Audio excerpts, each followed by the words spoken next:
ইরানকে ঘিরে চলতে থাকা সংঘাতের মাঝে সামনে এসেছে এক রহস্যময় নাম, এম। কে এই এম? কি তার পরিচয়? কেন তাকে ঘিরে এত আলোচনা? আন্তর্জাতিক মহলে এখন এই প্রশ্নগুলোই ঘুরপাক খাচ্ছে। ইসরায়েলের গোয়েন্দা সংস্থা মোসাদের এক গোপন অপারেটিভ, যার পরিচয় এখনো সম্পূর্ণভাবে প্রকাশ করা হয়নি, তাকেই এম নামে উল্লেখ করা হচ্ছে। জানা যাচ্ছে ইরানের বিরুদ্ধে ইসরায়েলের সামরিক অভিযানে তার গুরুত্বপূর্ণ ভূমিকা ছিল। বিশেষ করে অপারেশন রোরিং লায়ন নামে যে বড়সড় অভিযান চালানো হয়েছে, তার পেছনে পরিকল্পনা এবং প্রস্তুতিতে এই এম এর অবদান ছিল অত্যন্ত গুরুত্বপূর্ণ। এই তথ্য সামনে এনেছেন মোসাদের প্রধান ডেভিড বার্নিয়া। একটা স্মরণ সভায় বক্তব্য রাখতে গিয়ে তিনি এম এর কথা উল্লেখ করেছেন।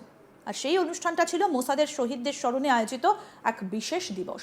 সেখানে দাঁড়িয়ে বার্নিয়া বলেন, অপারেশন রোরিং লায়ন চলাকালীন আমার চিন্তা আর হৃদয় গর্বে ভরে গিয়েছিল এম এর চরিত্র এবং তার কাজ দেখে। তিনি দেশের বাইরে দায়িত্ব পালন করতে গিয়ে প্রাণ হারিয়েছেন।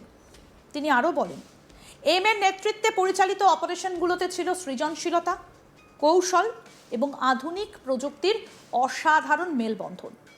আর সেই কারণেই ইরানের বিরুদ্ধে এই অভিযানের সাফল্যে তার অবদান ছিল অত্যন্ত গুরুত্বপূর্ণ। তবে এখানেই তৈরি হয় আরও বড় রহস্য, কারণ ডেভিড বার্নিয়া তার বক্তব্যে এম এর প্রকৃত পরিচয় প্রকাশ করেননি। স্বাভাবিকভাবেই প্রশ্ন উঠতে শুরু করে, তাহলে কে এই ব্যক্তি? এই প্রশ্নের কিছুটা উত্তর দেয় ইসরায়েলের এক সংবাদ মাধ্যম। তাদের রিপোর্ট অনুযায়ী এম আসলে মোসাদেরই এক প্রাক্তন অপারেটিভ।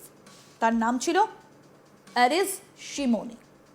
প্রতিবেদন বলছে 2023 সালের 28শে মে ইতালির উত্তরাঞ্চলের লেক ম্যাগিওরে একটা ভয়াবহ দুর্ঘটনায় তার প্রয়াণ হয়। একটা পর্যটকবাহী নৌকা হঠাৎ করে উল্টে যায় এবং সেই দুর্ঘটনায় প্রাণ হারান তিনি। এই দুর্ঘটনায় শুধু তিনি একা নন, আরও 3 জন প্রয়াত হন। তাদের মধ্যে ছিলেন ইটালির গোয়েন্দা সংস্থার 2 সদস্য এবং নৌকার ক্যাপ্টেনের স্ত্রী। এই ঘটনা আন্তর্জাতিক মহলেও যথেষ্ট চাঞ্চল্য তৈরি করেছিল।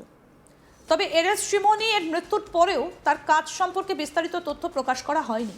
ইসরায়েলের প্রধানমন্ত্রীর দফতর থেকে সেই সময় একটা বিবৃতি দেওয়া হয়েছিল, যেখানে বলা হয় তিনি যে সংস্থার সঙ্গে যুক্ত ছিলেন সেই কারণে তার কাজকর্ম নিয়ে বিস্তারিত কিছু বলা সম্ভব নয়। এই বক্তব্য থেকে বোঝা যায় তার দায়িত্ব এবং কাজের প্রকৃতি কতটা গোপনীয় ছিল। গোয়েন্দা জগতের নিয়মই হলো অনেক সময় জীবিত অবস্থায় যেমন পরিচয় গোপন থাকে, মৃত্যুর পরেও সেই গোপনীয়তা বজায় রাখা যায়। জানা গিয়েছে তার শেষকৃত্য সম্পন্ন হয় ইসরায়েলের আশকেলন শহরে। সেই শেষ দৃশ্যে উপস্থিত ছিলেন মোসাদের একাধিক শীর্ষ কর্মকর্তা। তবে তারা কেউই নিজেদের পরিচয় প্রকাশ করেন। মুখে মাস্ক, মাথায় টুপি, এভাবেই তারা শেষ শ্রদ্ধা জানান তাদের সহকর্মীকে। এই দৃশ্য থেকেই বোঝা যায় গোয়েন্দা সংস্থার ভেতরের জগৎ কতটা গোপনীয় এবং সংবেদনশীল। ডেভিড বার্নিয়া পরে একসময় এরেজ শিমোনিকে বর্ণনা করেন। তিনি বলেন, তিনি ছিলেন অত্যন্ত ভদ্র, মানবপ্রেমী, দয়ালু, শান্ত এবং নীরব স্বভাবের মানুষ। এই বর্ণনা শুনে বোঝা যায় একদিকে যেমন তিনি ছিলেন দক্ষ অপারেটিভ, অন্যদিকে ব্যক্তিগত জীবনে ছিলেন খুবই সাধারণ এবং নম্র একজন মানুষ। রিপোর্ট অনুযায়ী তিনি প্রায় 30 বছর ধরে মোসাদের সঙ্গে যুক্ত ছিলেন, অর্থাৎ তার অভিজ্ঞতা ছিল বিশাল এবং সেই অভিজ্ঞতাই তাকে এই গুরুত্বপূর্ণ দায়িত্বগুলোর জন্য উপযুক্ত করে তুলেছিল। এখন আসা যাক সেই অপারেশন রোরিং লায়নের প্রসঙ্গে। ইসরায়েল এবং আমেরিকা যৌথভাবে 2026 সালের 28শে ফেব্রুয়ারি এই অভিযান শুরু করে। এই অভিযানের লক্ষ্য ছিল ইরানের শাসন ব্যবস্থা এবং সামরিক কাঠামোর ওপর চাপ সৃষ্টি করা। ইসরায়েলের এই অভিযানের নাম দেয় রোরিং লায়ন, আর আমেরিকার প্রতিরক্ষা দপ্তর এই অভিযানের নাম দেয় অপারেশন এপিক ফিউরি। এই ধরনের কোডনেম ব্যবহার করা হয় সামরিক অভিযানে, যাকে প্রকৃত উদ্দেশ্য গোপন রাখা যায় এবং যোগাযোগ সহজ হয়। বিশেষজ্ঞদের মতে এই অভিযানে গোয়েন্দা তথ্যের ভূমিকা ছিল অত্যন্ত গুরুত্বপূর্ণ, আর সেই জায়গাতেই এম এর মতো অপারেটিভদের অবদান সামনে আসে। তারা সরাসরি যুদ্ধক্ষেত্রে না থাকলেও তথ্য সংগ্রহ, পরিকল্পনা তৈরি এবং শত্রুর দুর্বলতা খুঁজে বের করার কাজ করেন। অনেক সময় তাদের কাজের ওপরই নির্ভর করে পুরো অভিযানের সাফল্য বা ব্যর্থতা। এই কারণেই এরেজ শিমোনির মতো ব্যক্তিদের গুরুত্ব এত বেশি। যদিও তাদের নাম সামনে আসে না, কিন্তু তাদের কাজ দেশের নিরাপত্তার জন্য অত্যন্ত গুরুত্বপূর্ণ। বর্তমান পরিস্থিতিতে যখন ইরান ইসরায়েল সংঘাত আরও তীব্র হচ্ছে, তখন এই ধরনের তথ্য সামনে আসা স্বাভাবিকভাবেই মানুষের আগ্রহ বাড়িয়ে দিচ্ছে। কে ছিলেন এম? কিভাবে তিনি কাজ করতেন? তার পরিকল্পনা কতটা প্রভাব ফেলেছিল অভিযানে? এই প্রশ্নগুলো এখন ঘুরছে সবার মনে। তবে গোয়েন্দা জগতের একটা বড় বাস্তবতা হলো সব প্রশ্নের উত্তর কখনোই সামনে আসে না। অনেক রহস্য চিরকাল রহস্যই থেকে যায়। সব মিলিয়ে বলা যায় এম্বার এরেস শ্রীমণি শুধু একজন ব্যক্তি নন, গোপন যুদ্ধের নিঃশব্দ লড়াইয়ের তিনি এক প্রতীক।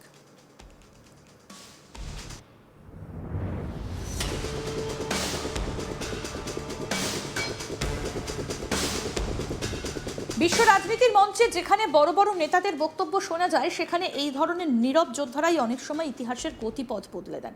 আর সেই কারণেই এখনো এর গল্প মানুষকে ভাবাচ্ছে, কৌতূহলী করছে এবং একই সঙ্গে সম্মান জানাতে বাধ্য করছে।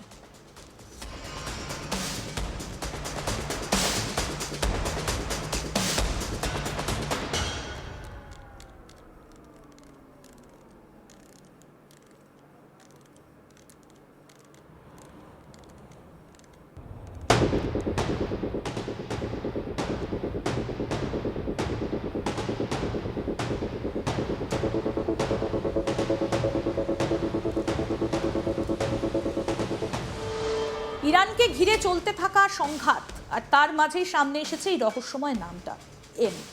কে এম, কি তার পরিচয়, কেন তাকে ঘিরে এই আলোচনা? আন্তর্জাতিক মহলে কিন্তু এই প্রশ্নগুলো এখন ভীষণভাবে ঘুরপাক খাচ্ছে। ইসরায়েলের গোয়েন্দা সংস্থা মোসাদের এক গোপন অপারেটিভ, যার পরিচয় এখনো সম্পূর্ণভাবে প্রকাশ করা হয়নি, তাকেই এম নামে এক্ষেত্রে উল্লেখ করা হচ্ছে।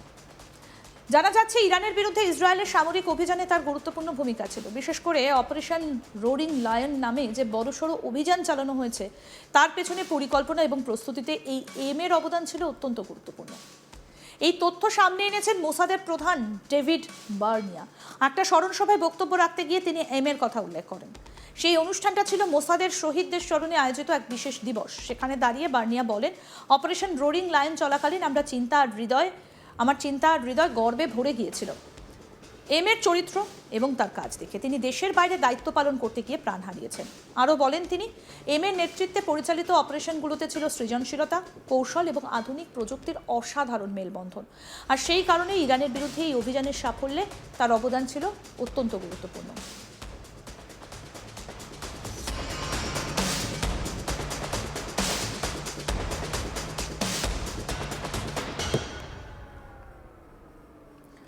তবে এখানেই তৈরি হয় আরও বড় রহস্য, কারণ ডেভিড বার্নিয়া তার বক্তব্যে এম এর প্রকৃত পরিচয় প্রকাশ করেননি। স্বাভাবিকভাবেই প্রশ্ন উঠতে শুরু করে, তাহলে কে এই ব্যক্তি? এই প্রশ্নের কিছুটা উত্তর দেয় ইসরায়েলের এক সংবাদ মাধ্যম। তাদের রিপোর্ট অনুযায়ী এম আসলে মোসাদেরই এক প্রাক্তন অপারেটিভ। তার নাম ছিল এরেস শ্রীমণি। প্রতিবেদন বলছে 2023 সালের 28শে মে ইতালির উত্তরাঞ্চলের লেক ম্যাগিওরে একটা ভয়াবহ দুর্ঘটনায় তার প্রয়াণ হয়।